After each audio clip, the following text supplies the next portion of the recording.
শুভ সন্ধ্যা। নমস্কার। মায়ের গৃহমন্দিরে তার সকল ভক্ত সন্তানদের স্বাগত জানাই। বড়দেরকে জানাই আমার ভক্তিপূর্ণ প্রণাম, ছোটদেরকে জানাই প্রাণের ভালোবাসা, আন্তরিক শুভেচ্ছা। পবিত্র সন্ধ্যায় শ্রী গুরু বন্দনা দিয়ে শুরু করছি। গুরুর ব্রহ্মা গুরুর বিষ্ণু গুরুর্দেব মহেশ্বর গুরুরেব পরম ব্রহ্ম তস্मै শ্রী গুরবে নমঃ। অখণ্ডমণ্ডলাকারং ব্যক্তং येन চরাচরং তৎপদং দর্শিতং येन তস্मै শ্রী গুরবে নমঃ। অজ্ঞানতিমিরান্ধস্য জ্ঞানাঞ্জনশলাকয়া চক্ষুरुन्मीलितं येन तस्मै श्रीगुरवे नमः। ब्रह्मानन्दं परमसुखदं केवलं ज्ञानमूर्तिं नन्द्यातीतं गगनसदृशं तत्त्वमस्यादिलक्ष्यम् एकं नित्यं विमलमचलं सर्वादिसाक्षिभूतं भावातीतं त्रिगुणरहितं सद्गुरुं त्वां नमामि, सद्गुरुं त्वां नमामि, सद्गुरुं त्वां नमामि। জয় গুরুদেব। গুরু পরম্পরায় সকল পূজ্যপাদ সদ্গুরুর শ্রী চরণ কমলে পবিত্র সন্ধ্যায় আমার অনন্ত অভূমি লুণ্ঠিত প্রণাম, অন্তরের অন্তঃস্থলে ভালোবাসা, শ্রদ্ধাঞ্জলি, ভক্তি পুষ্পাঞ্জলি অর্পণ করিয়া নিত্য পাঠে প্রবেশ করছি।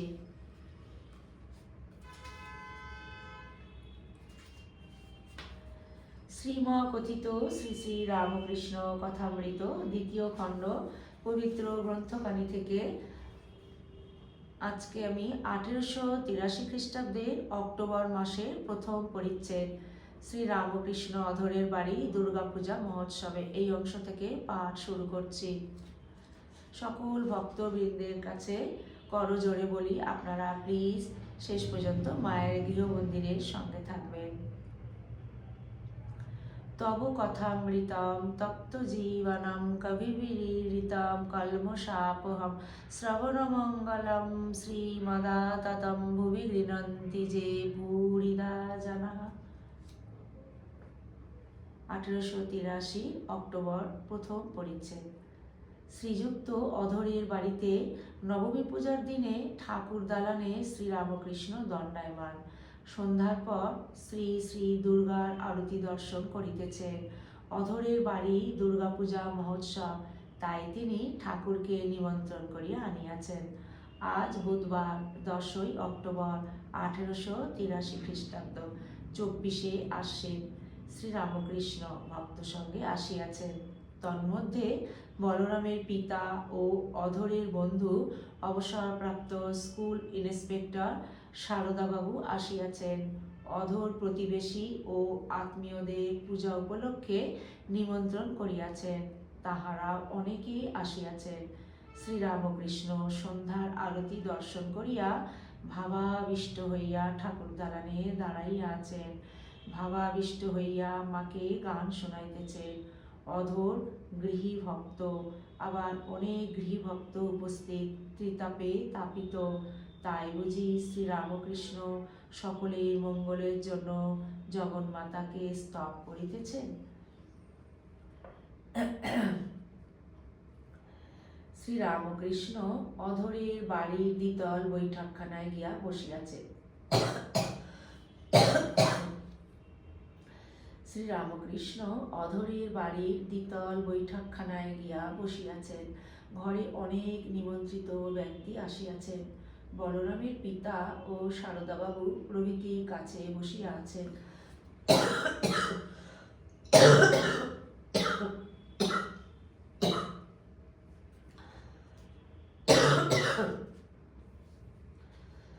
সরি বন্ধুরা। বলরামের পিতা ও সারদাবাবু প্রভৃতি কাছে বসিয়া আছেন। ঠাকুর এখনো ভাবাবিষ্ট। নিমন্ত্রিত ব্যক্তিদের সম্বোধন করিয়া বলিতেছেন, ও বাবুরা, আমি খেয়েছি, এখন তোমরা নিমন্ত্রণ খাও। অধরের নৈবেদ্য পূজা মা গ্রহণ করিয়াছেন, তাই কি শ্রীরামকৃষ্ণ জগন্মাতার আবেশে বলিতেছেন, আমি খেয়েছি, এখন তোমরা প্রসাদ পাও। ঠাকুর জগন্মাতাকে ভাবাবিষ্ট হইয়া বলিতেছেন, মা আমি খাবো না তুমি খাবে? মা করুণানন্দ রূপিণী। শ্রীরামকৃষ্ণ কি জগন্মাতাকে ও আপনাকে এক দেখিতেছেন?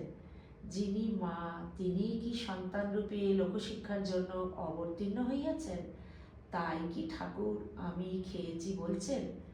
এইবার ভাবাবেশে দেহের মধ্যে ষটচক্র, তার মধ্যে মাকে দেখিতেছেন, তাই আবার ভাবে বিভোর হইয়া গান গাইতেছেন, ভুবন ভুলাইলি মা হরমোহিনী।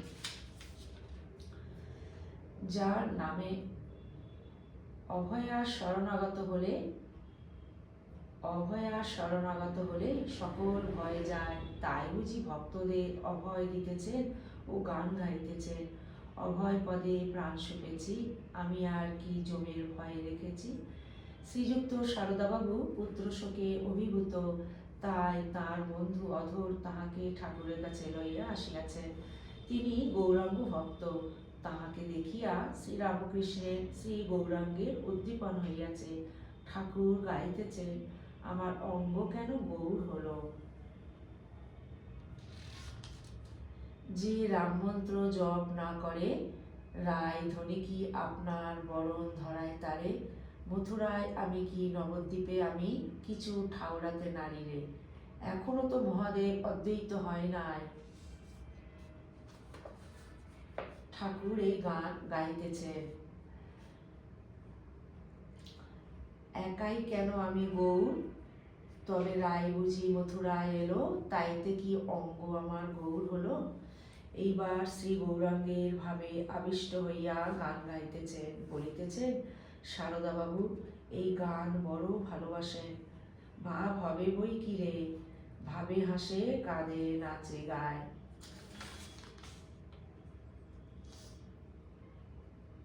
বলরামের পিতা বৈষ্ণব, তাই বুঝি এবার শ্রী রামকৃষ্ণ গোপীদের উদ্ভ্রান্ত প্রেমের গান গাইতেছেন। দ্বিতীয় পরিচ্ছেদ। শ্রীরামকৃষ্ণ সর্বধর্ম সমন্বয়ে বলরামের পিতার সঙ্গে কথা। বলরামের পিতার ভদ্রক প্রভৃতি উড়িষ্যার নানা স্থানে জমিদারি আছে ও তাহাদের বৃন্দাবন, পুরী, ভদ্রক প্রভৃতি নানা স্থানে দেবসেবা অতিথিশালা আছে। তিনি শেষ জীবনে শ্রী বৃন্দাবনে শ্যাম সুন্দরের কুঞ্জে তাহার সেবা লইয়া থাকিতেন। বলরামের পিতা মহাশয় পুরাতন বৈষ্ণব। অনেক বৈষ্ণব ভক্তেরা শাক্ত, শৈব ও বেদান্তবাদীদের সঙ্গে সহানুভূতি করেন না, কেহ কেহ তাহাদের বিদ্বেষ করেন। শ্রীরামকৃষ্ণ কিন্তু এরূপ সংকীর্ণ মত ভালোবাসেন না। তিনি বলেন যে ব্যাকুলতা থাকিলে সব পথ সব মত দিয়া ঈশ্বরকে পাওয়া যায়। অনেক বৈষ্ণব ভক্ত বাহিরে মালা, গ্রন্থ পাঠ ইত্যাদি করেন, কিন্তু ভগবান লাভের জন্য ব্যাকুলতা নাই। তাই বুঝি ঠাকুর বলরামের পিতা মহাশয়কে উপদেশ দিতেছেন। শ্রীরামকৃষ্ণ মাস্টারের প্রতি ভাবলাম, কেন একঘেয়ে হব। আমিও বৃন্দাবনে বৈষ্ণব বৈরাগীর ভেগ লয়েছিল, 3 দিন ওইভাবে ছিলাম। আবার দক্ষিণেশ্বরে রাম মন্ত্র লয়েছিলাম, দীর্ঘ ফোঁটা, গলায় হীরা, আবার কদিন পরে সব দূর করে দিলাম। একজনের একটি গামলা ছিল, লোকে তার কাছে কাপড় ছোপাতে আসত। গামলায় রং গোলা আছে, কিন্তু যার যে রং দরকার ওই গামলাতে কাপড় ডোবালেই সেই রং হয়ে যেত।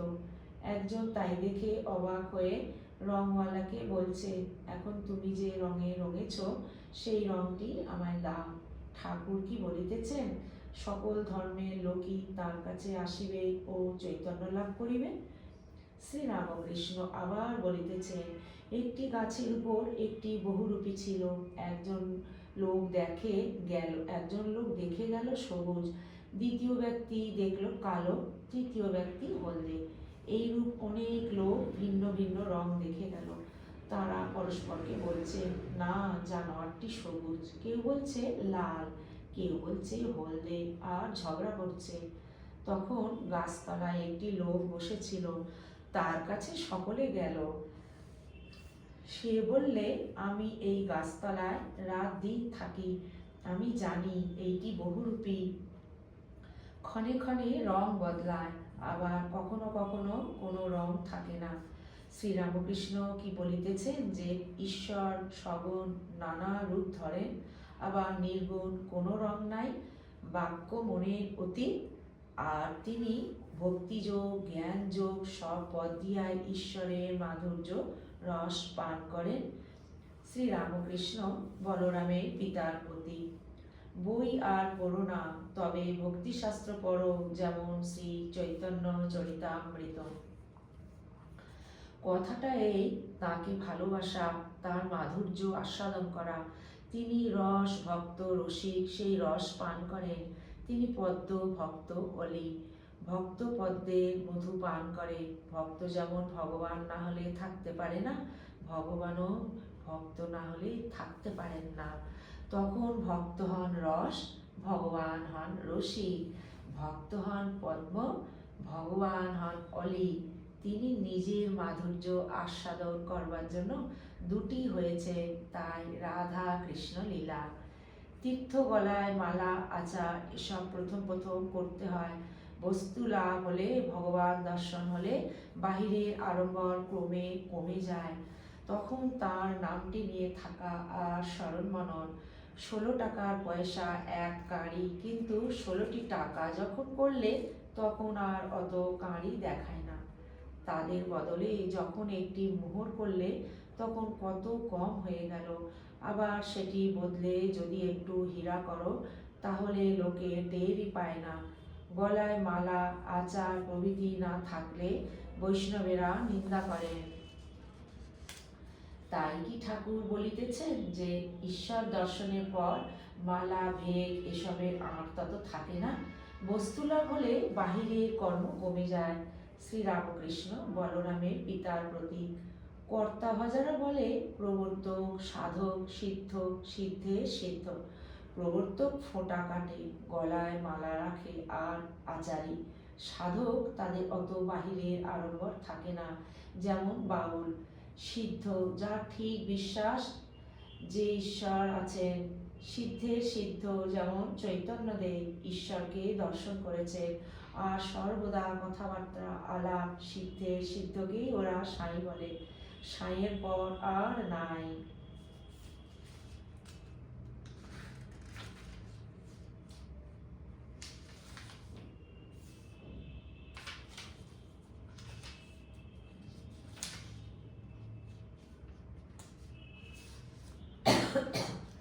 সাধক নানা রকম।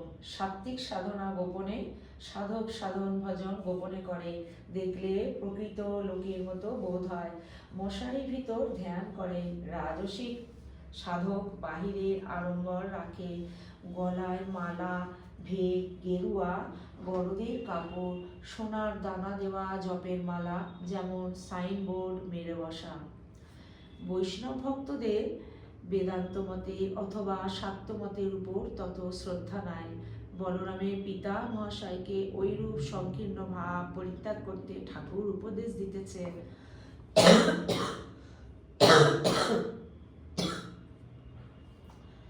শ্রীরামকৃষ্ণ বলরামের পিতা প্রভৃতির প্রতি।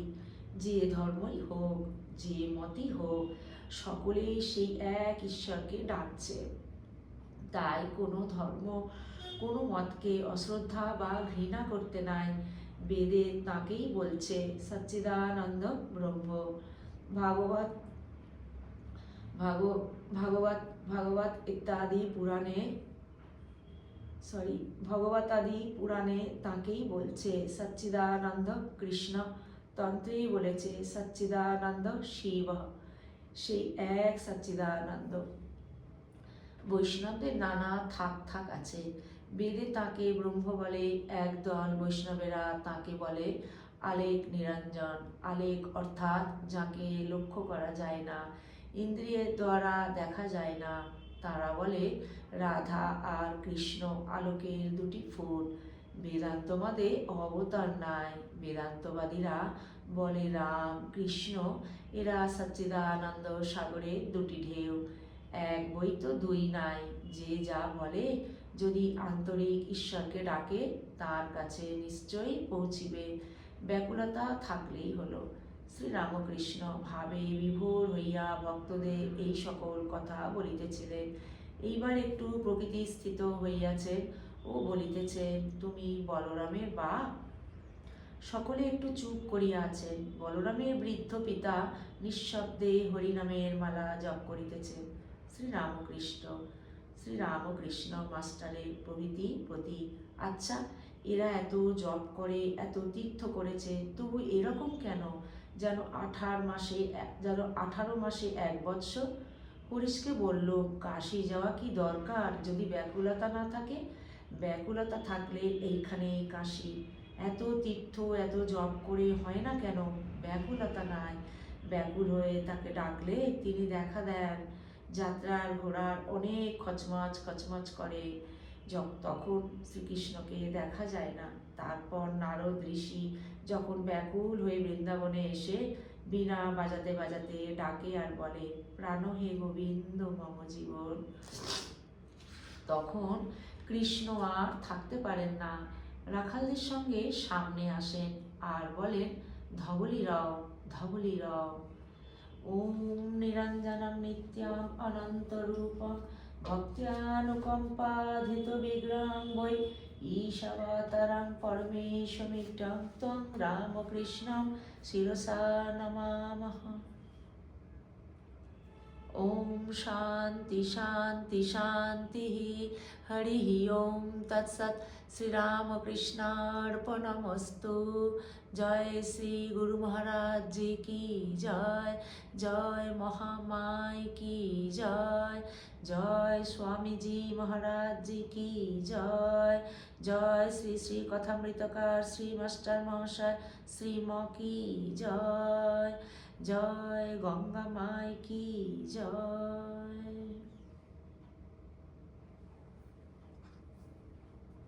প্রিয় ভক্তবৃন্দ, পবিত্র সন্ধ্যায় আজ শ্রীমকথিত শ্রী শ্রী রামকৃষ্ণ কথামৃত এই পর্যন্তই।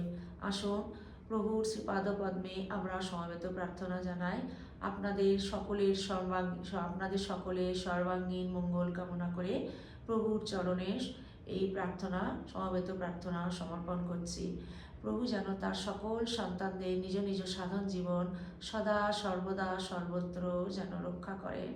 ঠাকুরের দেওয়া আমাদের এই দেবদুর্লভ মনুষ্য জীবন যেন বৃথা না যায়। হে প্রভু, তোমার চরণে এই আকুতি ব্যাকুল প্রার্থনা নিবেদন করলাম। তুমি সদা সর্বদা সেটি রক্ষা করিও। আপনারা ঠাকুরের কৃপায় সদা ভালো থাকবেন, সুস্থ থাকবেন, আনন্দে থাকবেন। সদা ঠাকুরকে নিয়ে যেন আমরা স্মরণ মননে থাকতে পারি। নিত্য পবিত্র সন্ধ্যায় শ্রী শ্রী কথামৃতের অনুধ্যান যদি আপনাদের ভালো লেগে থাকে তাহলে প্লিজ মায়ের গৃহ মন্দির চ্যানেলটিকে সাবস্ক্রাইব করে একটু লাইক শেয়ার কমেন্ট করবেন আর মায়ের সদা সর্বদা মায়ের গৃহ মন্দিরের সঙ্গে থাকবেন। আজকে এই পবিত্র সন্ধ্যায় শ্রী শ্রী রামকৃষ্ণ কথামৃত এই ভিডিওটি এখানেই পরিসমাপ্তি করছি। অন্য আরেকটি পর্বে অন্য আরেকটি নতুন ভিডিও নিয়ে আপনাদের সামনে উপস্থিত হব। ততক্ষণ আসুন আমরা যেন সবাই মিলে ঠাকুরের শ্রীপাদপদ্মে মনটিকে ফেলে রাখতে পারি। গুরুদেব ঠাকুরমা স্বামীজি শ্রীপাদপদ্মে শুভরাত্রি জানিয়ে মায়ের সকল ভক্তবৃন্দদের জানাই শুভরাত্রি। সবাই খুব ভালো থাকবেন, আনন্দে থাকবেন, সুস্থ থাকবেন। সদা সর্বদা যেন আমরা ঠাকুরমা স্বামীজিকে নিয়ে চলতে পারি। জয়তু জয়তু জয়তু শ্রী শ্রী রামকৃষ্ণ শরণম শরণ্যে শরণাগত ঠাকুর, সবাইকে তুমি রক্ষা করিও।